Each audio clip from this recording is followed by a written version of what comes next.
Hello guys, and welcome to our small Refin recap of the years this project is working now. We wanted to make a small listing of everything we accomplished so far, and this is why Dennis is with me today.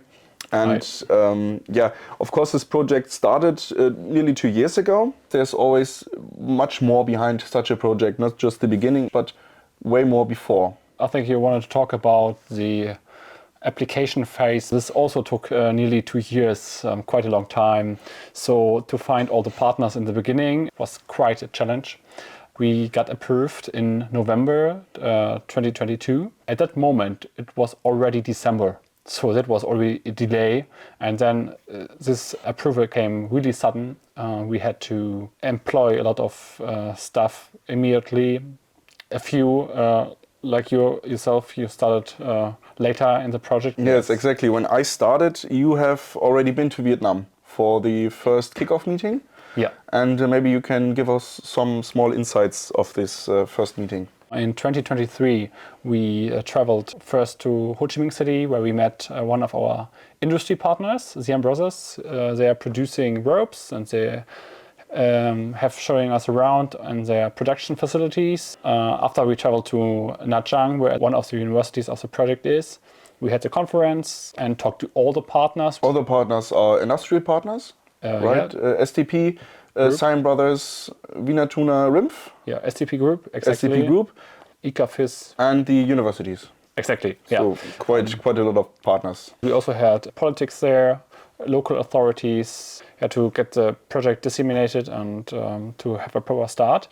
And at this journey, when we traveled there, we also had the chance to go to Hanoi and to meet several ministries that are also interesting for our project. Well, I saw the video, the interview, and it was quite interesting because you had the opportunity to talk to the guy from the embassy and to ask some insights about working with Vietnam on such projects. Yeah, to the directorate of the German embassy. We went there on the purpose because we discovered that we couldn't start as we expected. We have been approved through the German ministry. And we thought, okay, then we go there, we can start right away, but also we need to be approved by the Vietnamese ministry. And we thought, we knew about this fact, but we didn't know that it could take many months to get approved. So that was a little bit shocking for us. And then we went to the embassy to talk to them, to ask for the experience in projects like this. And he said this could take a while. It took a while. And but from the moment where we then start, the partners from Vietnam are really efficient and good to work with. I think this is a great point to jump over to the points, the stuff we are doing in Vietnam as our media part, for example. We do a lot of interviews. That's why we have some interviews with us here today. This one, for example, we went to the harbor in Ha Long. Yeah. And we interviewed a netmender and the north of Vietnam, close to Hanoi. Yeah, exactly. And of course we want to go to Vietnam and find the problem we are working on, talk to people about the problem, find insights. Of course we have a lot of the variety of people we interview. Like we have politicians, as you mentioned, we have people from the industry, we have people from the production facilities, small, also big companies as well as small companies, and of course the end consumer and the fisher.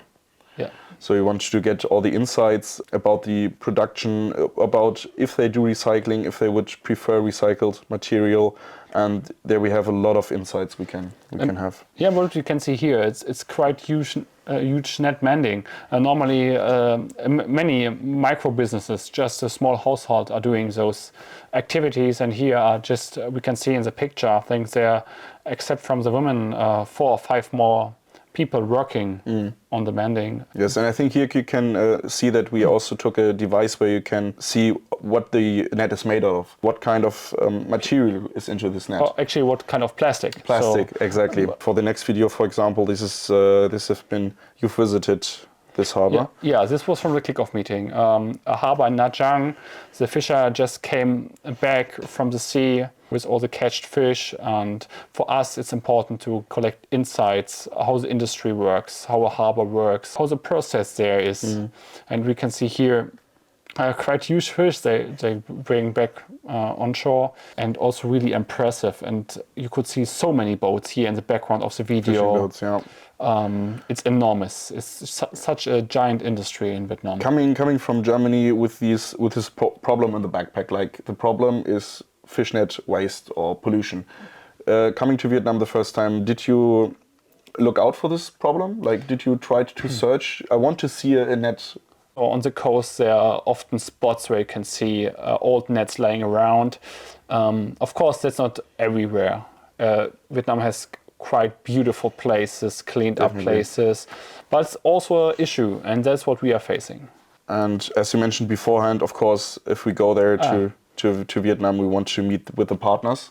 This case is Siam Brothers, a huge production of fishing gear. Here we have the production side. They showed us how the process of rope production works.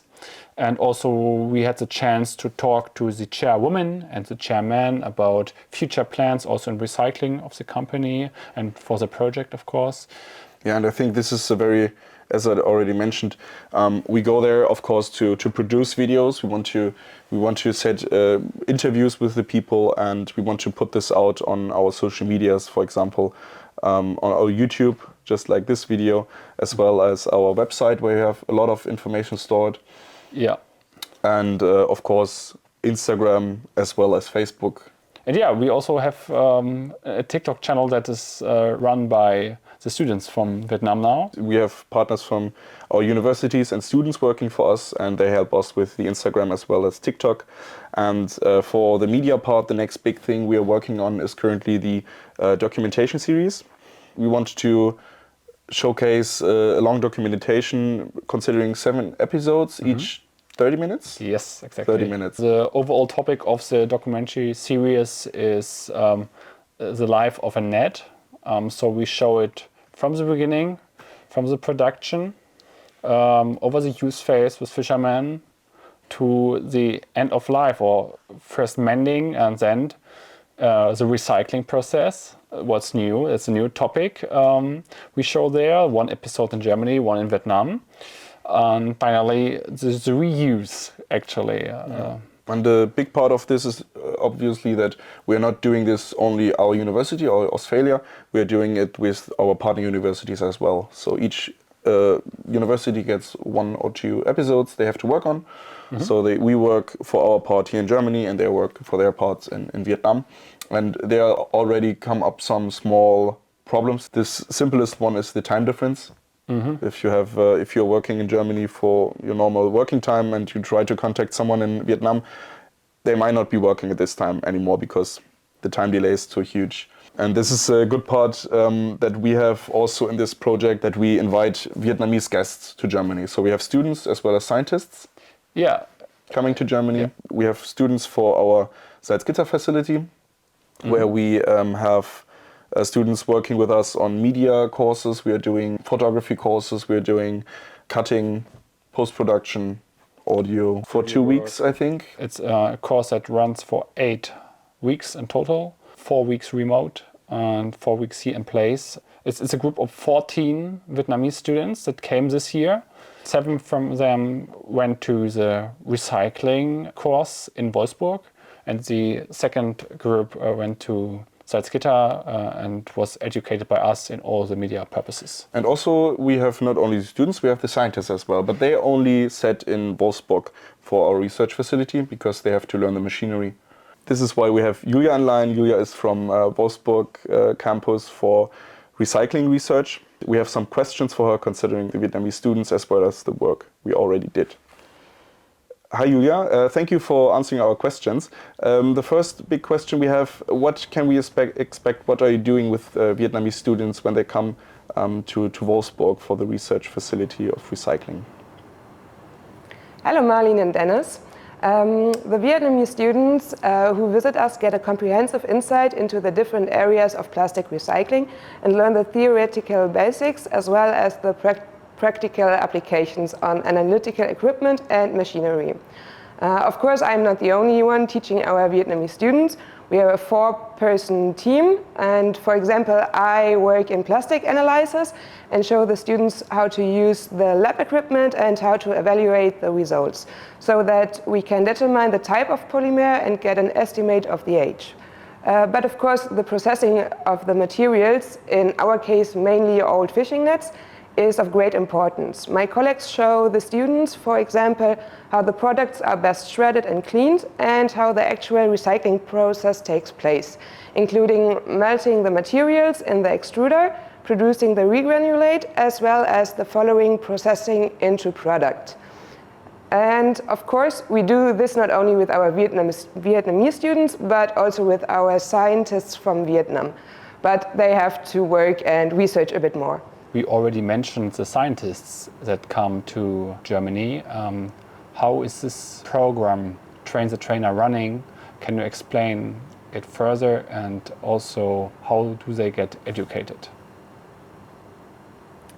Unlike the students, the scientists from Vietnam are with us for 6 months and are also given an insight into plastic recycling, but in a much more detailed way. The scientists are taught the theory of plastics and recycling by professors here in Wolfsburg, while my colleagues and I support them in practical units. The goal is not just to transfer knowledge in this field, but also to set up a higher education program in Vietnam. The scientists will be trained here and benefit from our experience, which they can then take back to Vietnam and teach there. In the end, a higher education program and demonstration centers will be created. The demonstration centers will serve as teaching and research facilities, not only for students, but also for industries, where they will learn how to recycle plastics. In order to be able to collect own experience, each group will work on a specific research topic, which they will develop and publish, as well as support the creation of best practice guidelines.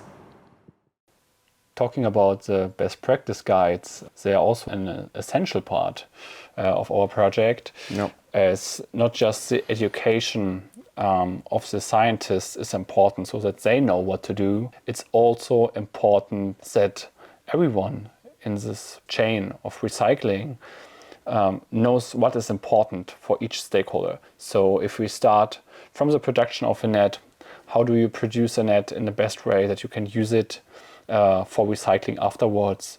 What should a fisherman take care of when he's handling a net, when to bring it back, when it's too old? And finally, the recycling industry, what's the best way to recycle, what to take care of? So these best practice guides are quite important. So it's basically just a collection of everything we learned so far, we achieved so far, and maybe even did some papers on, right? But this is maybe something we can ask Julia. So Julia, what is the status about the current and maybe future researches, as well as papers you want to maybe publish? During the last 2 years, we have already achieved several results. On the one hand, we have presented our results from the first Train the Trainer program at an international conference about the characterization and comparison of old and new fishing gear.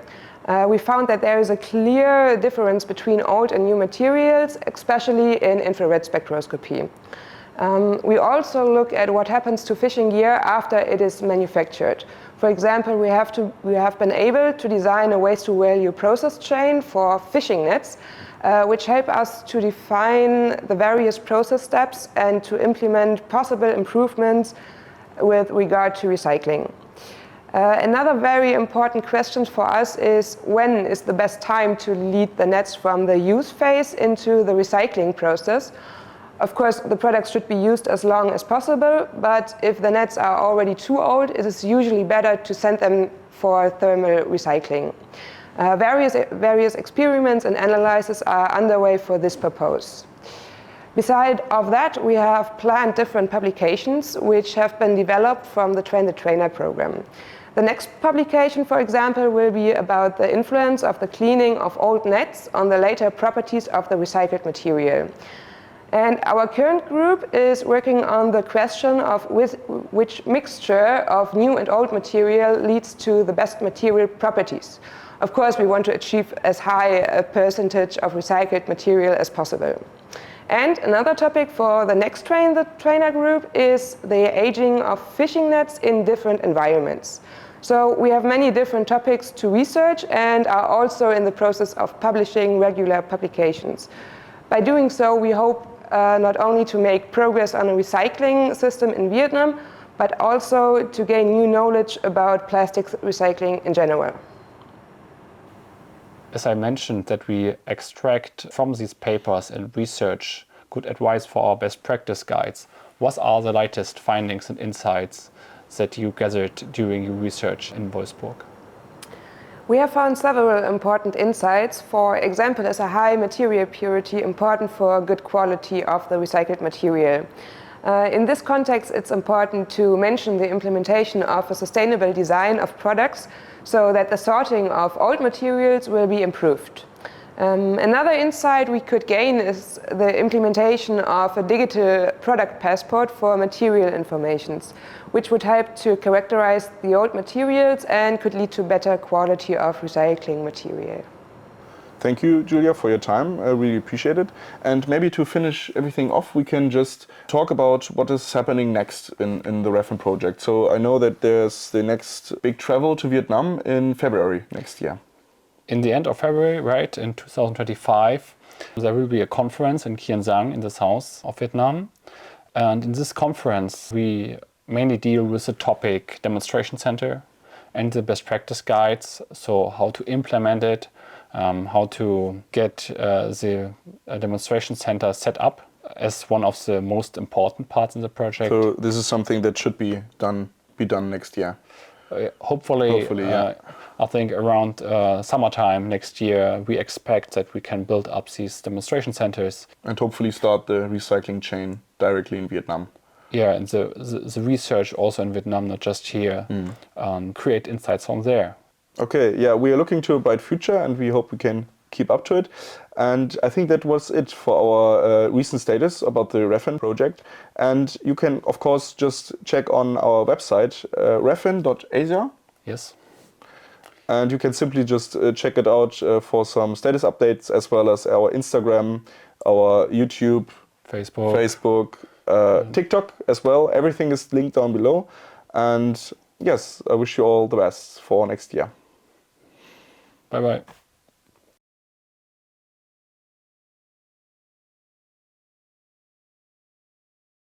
The official start has been in November 2020. No. 2022. And ja, scheiße. Warte. Es wurde gerade eine Spinne getötet. Shit. Okay. Outtakes. Outtakes. Yeah, you've been to Vietnam, and nein, das wissen wir schon, dass du in Vietnam bist. During work with Vietnam, right? Können wir es nochmal machen? Port the Vietnam. Nochmal neu, wir haben ja Zeit, ist gut. What have you taught? Shit! Achso. Vietnam. The demonstration centers in Vietnam. And their main purpose is... She explained that, I think. Hat sie? Scheiße. Und warum steht da Production? Okay, nochmal. Okay, sagen wir nochmal Tschüss. No, they... fuck it. And last but not least, what do you... Nein? And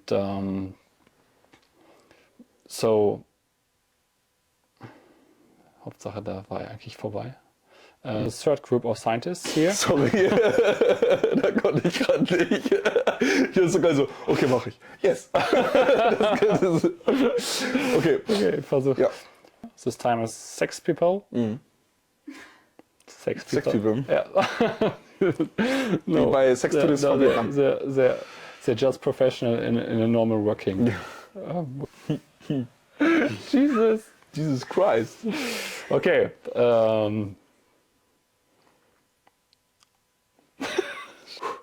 Aber professionell sein hier. Right now we have the third group of it.